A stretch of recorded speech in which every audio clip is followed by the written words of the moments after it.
మీ బట్టలకి సాఫ్టింగ్ ప్రొటెక్షన్ ఇచ్చే సరైన ప్రొడక్ట్ ఎలిమ్ ఫ్యాబ్రిక్ కండిషనర్.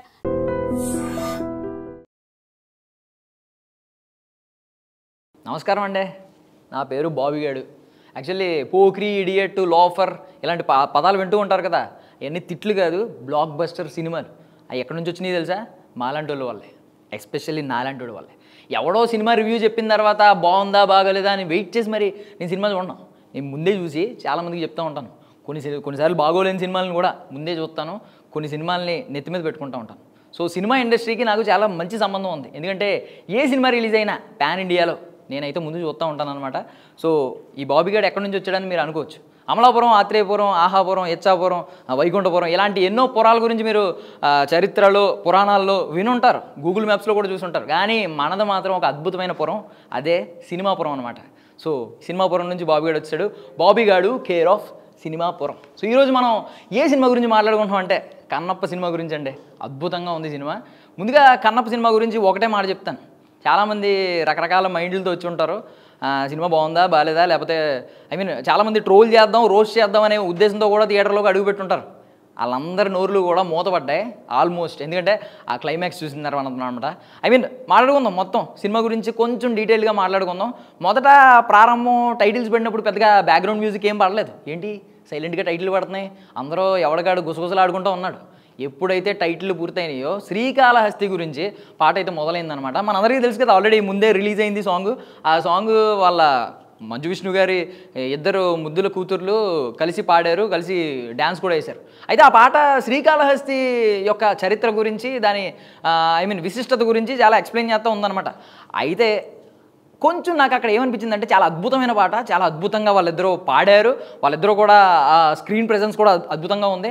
అయితే కొంచెం గ్రాఫికల్గా అక్కడ శ్రీ గురించి చెప్పినప్పుడు, శ్రీ అంటే మనకి అనమాట, సాలిపురుగు గురించి చెప్పినప్పుడు సాలిపురుగు, లేదంటే కాల అంటే మనకి నాగుపాము గురించి చెప్పినప్పుడు నాగుపాము, లేదు హస్త అంటే మనకి ఏనుగు గురించి చెప్పినప్పుడు ఏనుగు. ఈ గ్రాఫికల్గా కొంచెం చూపించి ఉంటే కొంచెం ఆ శ్రీకాళహస్తి విశిష్టత ఇంకాస్త అర్థమయ్యేది అని నాకు అనిపించింది అనమాట. బట్ లిరికల్గా అయితే చాలా అద్భుతంగా ఉంది. బట్ అందరికీ అది అర్థం అవుతుందా లేదా అనేది కొంచెం ఆలోచించాలి. బట్ ఫ్లేవర్ అయితే మాత్రం చాలా అద్భుతంగా ఉందండి.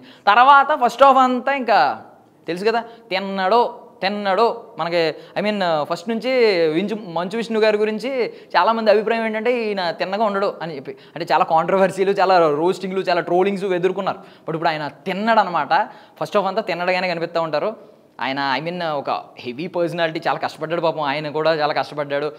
మంచు విష్ణు గారి గురించి గొప్పగా ఏం చెప్పుకోవాలంటే ముందుగా మనం ఆయన లేకపోతే కన్నప్ప సినిమా ఈరోజు లేదు. ఎందుకంటే కన్నప్ప అనే కథ మనందరికీ తెలుసు. ఆయనకున్న 2 కళ్ళు శివుడికి, శివలింగానికి ఇవ్వడానికి ఆయన ఎక్కడా వెనకాడలేదు. అందుకే చరిత్రలో ఒక గొప్ప భక్తుడిగా, శివభక్తుడిగా శ్రీకాళహస్తిలో వాయులింగం పక్కన కుడివైపున ఆయన విగ్రహం పెట్టే స్థాయికి వెళ్ళిపోయిందండి. అది కన్నప్ప చరిత్ర. సో ఈరోజు మంచు విష్ణు గారు కూడా ఆయనకున్న ఆస్తిలో మెజారిటీ నాకు తెలిసి మొత్తం పెట్టడానికి ముందుకు వచ్చారనమాట. చాలా రిస్క్ చేశానని ఆయన చాలాసార్లు చెప్పారు. అయితే ఆ రిస్క్ కనిపించింది క్లియర్లీ. బట్ కన్నప్ప సాక్రిఫైస్కి తగ్గట్టు, ఆయన చేసిన త్యాగానికి తగ్గట్టు, ఎక్కడైతే శివుడు ప్రత్యక్షమై కన్నప్ప జీవితాన్ని ఒక చరిత్రనీయం చేశాడో, చరిత్రలో నిలిచిపోయేలా చేశాడో, ఇప్పుడు ఈరోజు మన మంచు విష్ణు గారి ఫిలిం కెరియర్లో కూడా, ఆయన సినీ చరిత్రలో కూడా ఖచ్చితంగా కన్నప్ప అనే సినిమా నిలిచిపోద్ది అనమాట. కలెక్షన్ల గురించి అంటారా, నాకు తెలిసి ఖచ్చితంగా కలెక్షన్లు అయితే కొల్లగొట్టొద్దని అనిపిస్తుంది. ఎందుకంటే నాలాంటి ఇప్పుడు నేనే కదా ముందే చెప్పాను, ముందు ఎవడో రివ్యూ చెప్తే దాకా వెయిట్ చేయకుండా ముందే సినిమా చూస్తానని చెప్పాను కదా, అలాగే ఈ సినిమా కూడా ముందే చూసాను. ఇంకో 2-3 సార్లు 4-5 సార్లు చూడడానికి కూడా రెడీగా ఉన్నాను అనమాట. సో ఓకే, ఫస్ట్ ఆఫ్ అంతా చూసుకుంటే తిన్నడో తెగలో ఆ తెగల్లో, ఆ యుద్ధాలు, ఆ ఫైట్లు ఇవన్నీ బాగానే చూపించాడు. అండ్ మధ్యలో రొమాంటిక్ ట్రాక్ కూడా ఉంది కొంచెం. మన హీరోయిన్ ఉంది కదా, హీరోయిన్ నెమలి అనమాట. ఆవిడ పేరు యాక్చువల్లీ ప్రీతి ముకుందన్. మనం ఆల్రెడీ ఓం భీమ్ బుష్ సినిమాలో జలజగా చూసాం.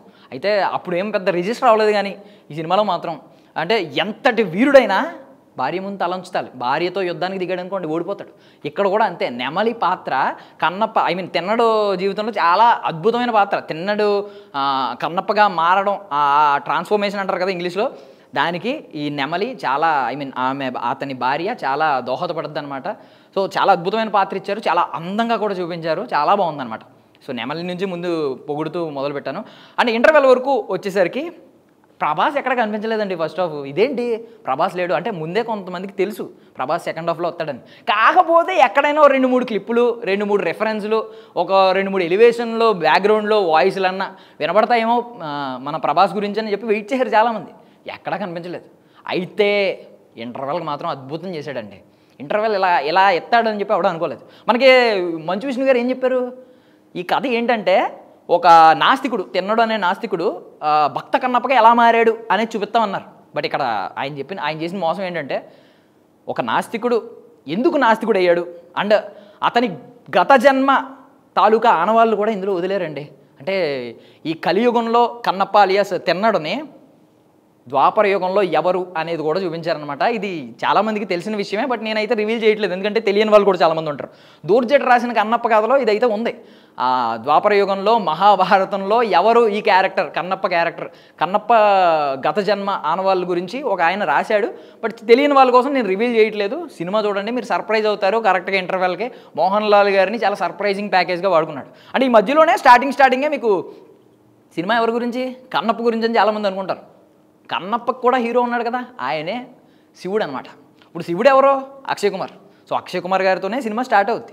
అక్షయ్ కుమార్ గారికి అంత ఏముంటుంది, ట్రైలర్లో చూపించారు దేవుడు అక్కడ ఉంటాడు అంతే అనుకున్నారు. కానీ ఫస్ట్ హాఫ్ ఆయన స్మైల్ ఒకటి ఉందండి, అద్భుతంగా చేశాడు. ఒక దైవాత్మ ఏంటంటే ఒక డివోషనల్ స్పిరిచువల్ అంటారు కదా, ఆ ఫీల్ అయితే ఆయన క్రియేట్ చేశాడు. ఎప్పుడైతే ఆయన చూసామో ఆయన ఒక చిరునవ్వు అలాగుందనమాట. ఆ చిరునవ్వు కొంచెం ఓకే శివుడు అంటే ఇలాగే ఉంటాడు అనే రెఫరెన్స్ని కొంచెం కరెక్ట్గానే అనిపించింది. ఇంకా ఓకే ఫస్ట్ హాఫ్ ఇంటర్వెల్ చెప్పాను కదా, ఇంటర్వెల్కి ఒక సర్ప్రైజింగ్ మోహన్ లాల్ గారు ఎవరితడు అని చెప్పి ఒక క్వశ్చన్ మార్క్ వేసి మనకైతే వదులుతాడు. సెకండ్ హాఫ్ ఎప్పుడు చూద్దామా, ప్రభాస్ గురించి ఇప్పుడు దాకా వెయిట్ చేశారు సెకండ్ హాఫ్, బట్ ఎవరితడు అనే క్వశ్చన్ మార్క్ గురించి కూడా పాప్కార్న్కి వెళ్ళిన వాళ్ళు త్వరగా వచ్చేసారనమాట. అదైతే అబ్జర్వ్ చేసాం. ఇంకా సెకండ్ హాఫ్ విషయానికి వచ్చేద్దాం. సెకండ్ హాఫ్ ఇంకా తెలిసిందే కదా, ఎవరితడు అనే క్వశ్చన్ మార్క్కి ఫుల్ స్టాప్ పెట్టాడు. ఎవరు మోహన్ లాల్ గారి క్యారెక్టర్ కిరాత అని చెప్పి మనకు ముందుగా అయితే ఇంట్రడ్యూస్ చేశారు. ఆ కిరాత ఎవరు ఓకే అదైతే రివీల్ చేశారు, అద్భుతంగా ఉంది. అండ్ తర్వాత ప్రభాస్ ఎంట్రీ ఒకటి వస్తుందండి. ప్రభాస్ ఎంట్రీ వచ్చినప్పటి నుంచి సినిమా మాత్రం అప్పుడు దాకా ఇలా ఉన్న సినిమా ఇలా వెళ్ళిందనమాట. అంటే యాక్చువల్లీ మనం అలా అనలేము, ఇలా ఉన్న సినిమా ఇలా వెళ్ళలేదు. యాక్చువల్లీ ఎలా వెళ్ళింది సినిమా మనం అబ్జర్వ్ చేయలేదు, మనం ఎక్కడే ఉన్నాం కదా అనుకున్నాం.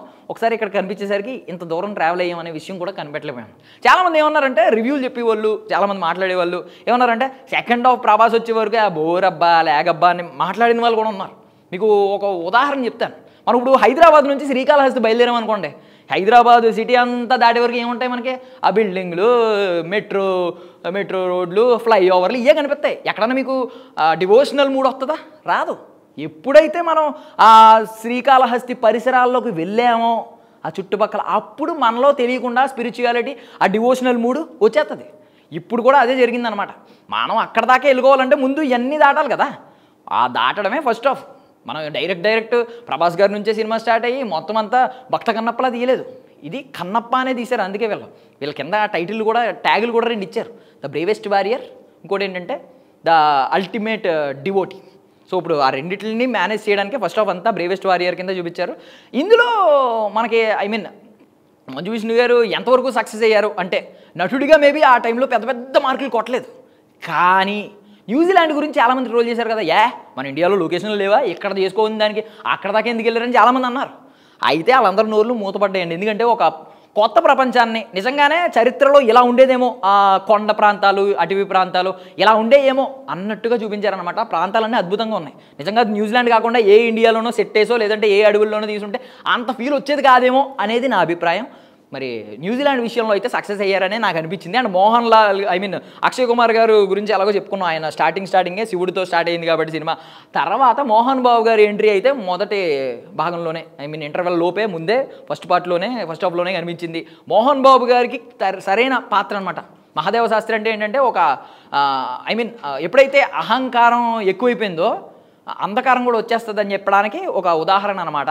ఆయన ఏమనుకున్నాడంటే నాకంటే పెద్ద భక్తుడు ఉండరు అని అనుకుంటాడు, బట్ ఆయనకు కూడా ఎండింగ్లో సినిమా క్లైమాక్స్లో కొంచెం కనువిప్పు కలిగించారనమాట ఈ సినిమాలో. కరెక్ట్ మోహన్ బాబు గారికి కరెక్ట్ అయిన పాత్ర అండి. ఫస్ట్ హాఫ్ అంతా చూసిన తర్వాత ఇంకా సెకండ్ హాఫ్కి వెళ్ళిన తర్వాత సెకండ్ హాఫ్ ప్రభాస్ గారి ఎంట్రీ, ప్రభాస్ గారు ఇచ్చింది తక్కువ రోజులే అని చెప్పి అందరికీ తెలుసు. అంటే సినిమా ఇంటర్వ్యూలు కావచ్చు, ఈ ప్రెస్ మీట్లు కావచ్చు, ఫాలో అయిన వాళ్ళకి అర్థమైంది. కానీ ఆ తక్కువ సమయాన్ని కూడా చాలా అద్భుతంగా వాడుకున్నారండి. అద్భుతంగా వాడుకున్నారు. ఇక్కడ డైరెక్టర్ గారికి మంచు విష్ణు గారికి క్రెడిట్ అంతా ఇవ్వాలి. ఎందుకంటే ఉన్న కొంచెం సమయంలో ఆ కటౌట్కి ఏ 4-3 ఒక ఫైట్ సీన్ పెట్టేసి క్యామియో కింద ఎండ్ చేసేయచ్చు, కానీ అది వాడలేదు. ఎందుకంటే ప్రభాస్ అనే వ్యక్తి ఈ సినిమాకి ఒక ఎసెన్స్ అయిపోవాలి, ఒక కీలకం అయిపోవాలి. అంటే ఇప్పుడు కష్టపడి ఒక గదిలో ఎవడో బంధించబడి చుట్టూ తలుపులు ఉన్నాయి, చుట్టూ తలుపులకి తాళాలు ఉన్నాయి, కానీ తాళం చెవి లేదు. అలాంటి సిచ్యువేషన్ ఎప్పుడైనా వచ్చిందనుకోండి, మనం తాళం చెవి కోసం ఎదురు చూస్తాం. అలాంటి తాళం చెవే ప్రభాస్ అనమాట. ప్రభాస్కి చాలా కీ రోల్ ఇచ్చారు. మనం అంటూ ఉంటాం కదా కీ రోల్ అని. ప్రభాస్దే కీ రోల్, ప్రభాస్దే కనువిప్పుతే కలిగించే రోల్. కన్నప్ప ఒక తిన్నడు కన్నప్పగా మారడానికి ప్రభాస్ ఉండాల్సిందే. ప్రభాస్ లేకపోతే అలాంటి రోల్ అది. రుద్ర ఎప్పుడైతే శివుడు పిలుస్తాడు, ఇదన్నీ ట్రైలర్లో మనం చూసాం కదా. ఎందుకు వచ్చాడు అంటే ప్రభాస్ కూడా ఏదో వచ్చి డైరెక్ట్ మంచు విష్ణుతో సంభాషణ కాదు, ప్రభాస్ని ఒక 3 రకాలుగా వాడుకున్నారు. ప్యారలల్ ఆ స్క్రీన్ ప్లే ఏంటంటే భలే ఉంది. అంటే ఒక సీన్ నుంచి ఇంకొక సీను, ఒక ముగ్గురితో సంభాషణ ఉంటుంది ప్రభాస్ గారికి. ముగ్గురు సంభాషణ కూడా ప్యారలల్గా నడుస్తూ ఉంటుంది. 3 లైన్లు ప్యారలల్గా ఉంటాయి అనమాట, సమాంతరంగా అంటారు కదా, అదనమాట. అద్భుతంగా ఉంది. ప్రభాస్ గారిని అయితే చాలా బాగా వాడుకున్నారు. ఆయనతో మనకి స్పిరిచువాలిటీ బోధించారు, తత్వం బోధించారు, ఫిలాసఫీ. ఇంకోవైపు సైకాలజీ కూడా. అంటే ఈ జనరేషన్ ఈ వాళ్ళ ఏం ఫీల్ అవుతారు, మన సైకాలజీని ఎక్కువ నమ్ముతూ ఉంటారు. ఆ సైకాలజీని కూడా చూపించారనమాట. ప్రతి ఒక్కటి అంటే ఒక పామరుడి నుంచి ఒక భక్తిపరుడు వరకు అంటే ప్రతి ఒక్కడికి అర్థమయ్యేలా ప్రభాస్ మాటలు చాలా అద్భుతంగా ఒక శ్లోకాల్లో ఉంటాయన్నమాట. అద్భుతంగా రాశారు. ఆ డైలాగులు ఎవరో కానీ చాలా బాగా నచ్చినాయి నాకైతే. ఇంకా ప్రభాస్ ఎంట్రీ అయిపోయింది. ప్రభాస్ ఎంట్రీ ఎలా ఉందో ఎగ్జిట్ కూడా అలాగే ఒక ప్రాపర్గా ఎగ్జిట్ ఇచ్చారు. ఆయనకి ఇచ్చిన తక్కువ స్పేస్లో అద్భుతంగా ఎగ్జిట్ ఇచ్చారు. బట్ తర్వాత విషయం, ప్రభాస్ వెళ్ళిపోయిన తర్వాత మళ్ళీ సినిమా డప్పుమని పడిపోతే ఏమీ లేదు కదా. ఆ బాధ్యతనే మన మంచు విష్ణు గారు భుజాన్ని వేసుకున్నారనమాట. ఎక్కడ దించలేదండి, ఇంకా పైకి లేపారు. మేబీ ప్రభాస్ గారి కంటే నాకు తెలిసి మంచు విష్ణు గారు ఒక ఇంచు ఎక్కువ హైట్ ఉంటారేమో. నిజంగానే 1 ఇంచు సినిమాని ఎత్తు లేపారనమాట. ప్రభాస్ ఎంట్రీ తర్వాత కూడా అందరూ క్లైమాక్స్ గురించి ఇప్పటికీ మాట్లాడుకుంటున్నారు. అంటే క్లైమాక్స్లో ఆయన కళ్ళు పీకే సీను, ఆ శివలింగానికి పెట్టే సీను జీవించేశాడండి. మంచు విష్ణు గారి మీద నటనాపరంగా ఎప్పుడూ కూడా ఇంత అద్భుతమైన రివ్యూలు, ఇంత అద్భుతమైన ప్రశంసలు నేనైతే నా జీవితంలో చూడలేదు. ఇప్పుడైతే మాత్రం ప్రతి ఒక్కరు బయటకు వచ్చిన తర్వాత అబ్బా మంచు విష్ణు ఏం చేశాడు అబ్బా అని అంటున్నారు. ఒక నటుడిగా ఆయనకు ఒక ప్రత్యేకమైన గుర్తింపు తెచ్చుకున్నాడు. అండ్ నాకు తెలిసి కమర్షియల్గా కూడా చాలా గొప్ప సక్సెస్సే కొడతాడు. వీళ్ళందరూ ఉన్నారు కాబట్టి అని అనుకుంటున్నాను. వీళ్ళందరూ ఎంత ఉన్నా చాలామంది అభిప్రాయం ఏంటంటే ప్రభాస్ గారిని, మోహన్ లాల్ గారిని, శరత్ కుమార్ గారిని, మోహన్ బాబు గారిని, లేదు అక్షయ్ కుమార్ గారిని, వీళ్ళందరినీ వాడుకుని ప్యాన్ ఇండియాలో హిట్ కొట్టడానికి మంచు విష్ణు ట్రై చేశాడు అని అనుకున్నారు. బట్ వీళ్ళందరూ ఉన్నా కూడా మొత్తం సినిమా బాధ్యతని, సినిమా భారాన్ని భుజాన్ని వేసుకున్నది మంచు విష్ణు గారు అని నాకైతే అర్థమైందనమాట. అద్భుతంగా ఉంది సినిమా. మీరు ఏమాత్రం డౌట్ పెట్టుకోకలేదు. ముందు ఎంత తిట్టుకోండి, ఫస్ట్ హాఫ్లో మీ మైండ్ ఎలాగైనా ఉండొచ్చు. క్లైమాక్స్కి బయటకు వచ్చిన తర్వాత మాత్రం రాసి పెట్టుకోండి, మంచు విష్ణు గారిని తిట్టేవాళ్ళు కానీ, మంచు విష్ణు గారి గురించి నెగిటివ్గా మాట్లాడేవాళ్ళు కానీ ఉండరు. బట్ చాలామంది ఇది మిక్స్డ్ స్పందన, ఒకటి మిశ్రమ స్పందన ఒకటి ఉంది. ఏంటంటే ఫస్ట్ హాఫ్ అంతా భరించాలి, సెకండ్ హాఫే సినిమా అని చాలామంది మాట్లాడుతున్నారు. మనం ఇక్కడే హైదరాబాద్లో ఉండి ఒక సిటీలో ఉండి డైరెక్ట్గా శ్రీకాళహస్తికి వెళ్ళిపోలేం కదా, అని అక్కడ ప్రత్యక్షం అవ్వలేం కదా. వాళ్ళకి చెప్తున్నాను, ఇక్కడ నుంచి బయలుదేరాలంటే ముందు ఇవన్నీ దాటి వెళ్ళాలి. ఈ రోడ్లు అన్నీ దాటితేనే మనకి అటవీ ప్రాంతం, తర్వాత ఆ డివోషనల్ మూడు, ఆ స్పిరిచువాలిటీ అన్నీ వస్తాయి. అదే తీసుకెళ్లారనమాట. చాలా అద్భుతంగా తీశాడు. ప్రొడక్షన్ వైజ్ ఒక ప్రొడ్యూసర్గా ఒక సినిమాని ఎలా చూపించాలి ఆ స్క్రీన్ ప్లే వైజ్గా మంచు విష్ణు గారిని ఈ రోజు నుంచి నేను మాస్టర్ మైండ్ కేటగిరీలో పడేయాలని అనుకుంటున్నానండి. అద్భుతంగా అనిపించాడు. ఒక అభిమానిగా, ఒక సినిమా ప్రేమికుడిగా, నేనైతే అభిమానిగా అంటే సినిమా అభిమానిగా, సినిమా ప్రేమికుడిగా చెప్తున్నాను. మంచు విష్ణు గారు అయితే మాత్రం ఒక మాస్టర్ మైండ్. సినిమాని కథని ఎలా చూపించాలి, తెలిసిన కథనే ఇంత అద్భుతంగా చూపించారంటే ఇంకా ఫిక్షనల్ కథ అయితే ఇంకా అద్భుతంగా చూపించేవారేమో అని అనిపించింది. సూపర్, దానికైతే సూపర్ మంచు విష్ణు గారు. బట్ నటన వైజ్ అయితే ముందు చాలామంది చాలా రకాలుగా మాట్లాడారు, కానీ మంచు విష్ణు గారు నేనే కన్నప్ప అని చెప్పుకునేలా ఒక మార్క్ అయితే వేసుకున్నారు. ఆల్రెడీ అప్పట్లో రెబల్ స్టార్ కృష్ణరాజు గారు చేసేసారు.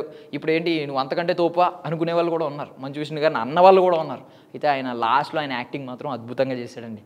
సినిమా అయితే నా మాట ఏనండి, ఖచ్చితంగా మీరు 200, 300 టికెట్ వేసుకోండి. చూసి వచ్చిన తర్వాత మీకు లాస్ట్లో ఒకటి ఉంటుంది కదా ఫీల్, ముందంతా ఏమైనా అవ్వచ్చు. ఒక్కొక్కసారి భోజనం రెస్టారెంట్కి వెళ్ళినప్పుడు భోజనం కోసం కూర్చుని ఒక గంట వెయిట్ చేయొచ్చు. కాకపోతే రుచి బాగుందనుకోండి లాస్ట్లో ఇదంతా మర్చిపోతాం.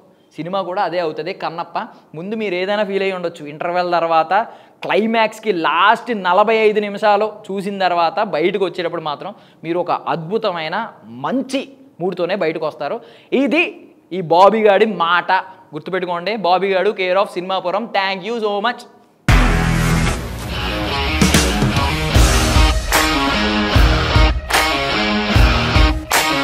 ఇండస్ట్రీలో కమిట్మెంట్ ఇష్యూస్ వస్తే నీకు కూడా వచ్చినట్టు? మార్నింగ్ తీసుకెళ్ళానంటే కొట్టి పడేసాడు.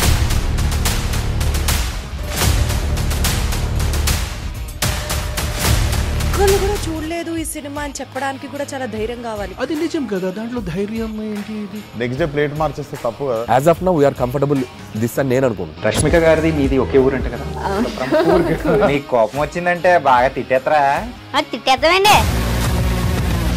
నిజంగా గేమ్ ని ఎలా చేంజ్ చేయగలిగారు? ఏపీఎస్ఎఫ్సి వాళ్ళకి 6 నెలల్లో నేను 6 లక్షలు కట్టా. బిజినెస్ చేయాలనుకుంటే it is as difficult as riding a tiger.